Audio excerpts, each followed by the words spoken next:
નમસ્કાર વિદ્યાર્થી મિત્રો, તમારું હાર્દિક સ્વાગત છે પેશન એજ્યુકેશનમાં। આજે આપણે ધોરણ 12 વિષય ગુજરાતી પાઠ 4 સત્યગ્રહાશ્રમ સ્વાધ્યાયનું સોલ્યુશન મેળવીશું। એ પહેલાં તમે મારી ચેનલમાં નવા હોય તો મારી ચેનલને જરૂરથી લાઈક, સબસ્ક્રાઈબ અને કોમેન્ટ કરી આપજો।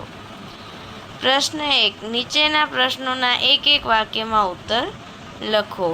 બાળપણથી જ વિનોબા ભાવેનું મન કયા બે સ્થળે જવા તરસતું હતું? જવાબ આવશે, બાળપણથી જ વિનોબા ભાવેનું મન બંગાળ અને હિમાલય આ બે સ્થળોએ જવા તરસતું હતું। વિનોબા ભાવેના બીજા પત્રનો ગાંધીજીએ શો પ્રત્યુત્તર આપ્યો?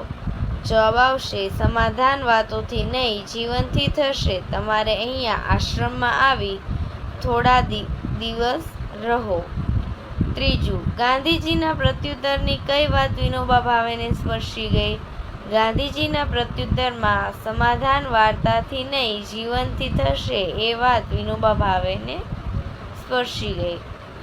ત્યાર પછી પ્રશ્ન 2, 2-3 વાક્યમાં ઉત્તર આપો। એમાં પહેલું, કાશીમાં ગાંધીજીએ કયા વિષય પર ઐતિહાસિક ભાષણ કર્યું?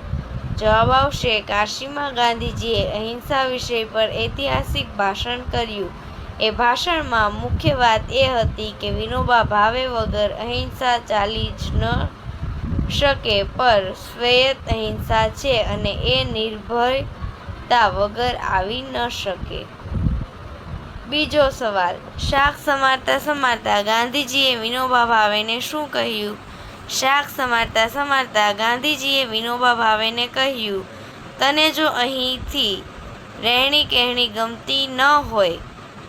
ગમતી હોય અને તારું જીવન તું સેવા કાર્યમાં લગાવવા માંગતો હો તો અહીં રહે, મને એનાથી ખુશી થશે।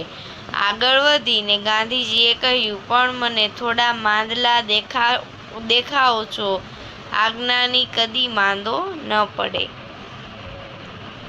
ત્યાર પછી વિનોબા ભાવેએ 1 વર્ષની રજા લીધી એ દરમિયાન તેઓ ખોરાક લેવા રાખ્યા। વિનોબા ભાવે 1 વર્ષની રજા લીધી એ દરમિયાન તેમણે નમક ખાવાનું છોડી દીધું, મસાલા વગર બિલકુલ ખાતા નહીં। 1 મહિનો માત્ર કેળા, લીંબુ અને દૂધ પર કાઢ્યો, પરંતુ શક્તિ ઘટી જતાં 1.5 શેર દૂધ, ભાખરી, કેળા, 4-5, 2 પૈસાની જુવાર અને 5 પૈસાનું દૂધ આટલો ખોરાક લેવાનું રાખ્યું। ત્યાર પછી પ્રશ્ન 3 છે, સવિસ્તાર પ્રશ્નના જવાબ આપો। 1 વર્ષની રજા લઈ વિનોબા ભાવે કયા કયા કાર્યો કરી બતાવ્યા? 1 વર્ષની રજા લઈ વિનોબા ભાવેએ સંસ્કૃતનો અભ્યાસ કર્યો।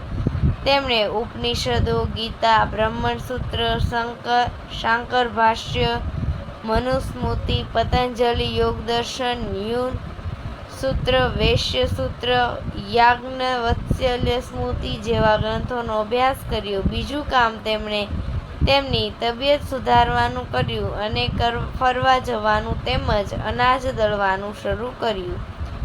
આ ઉપરાંત ગીતાના નિઃશુલ્ક વર્ગો ચલાવ્યા। 4 વિદ્યાર્થીઓને જ્ઞાનેશ્વરીના 6 અધ્યાયો ભણાવ્યા। 2 વિદ્યાર્થીઓએ 9 ઉપનિષદ શીખવ્યા। તેમણે વિદ્યાર્થી મંડળની સ્થાપના કરી, એમાં વાંચનાલયને મદદ કરવા માટે ઘંટીને દળવાનો વર્ગ શરૂ કર્યો।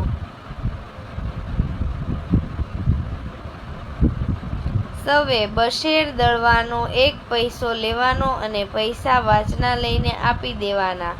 2 મહિના સુધી આ વર્ગ ચલાવ્યો અને વાંચનાલય માટે 400 પુસ્તકો જમા કર્યા।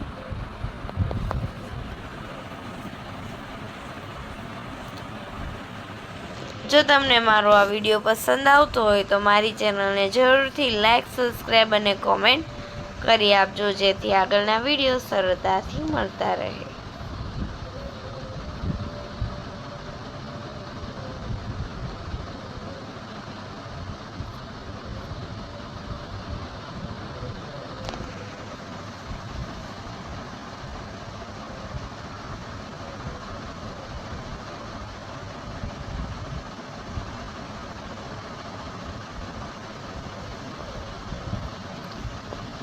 Thank you for watching.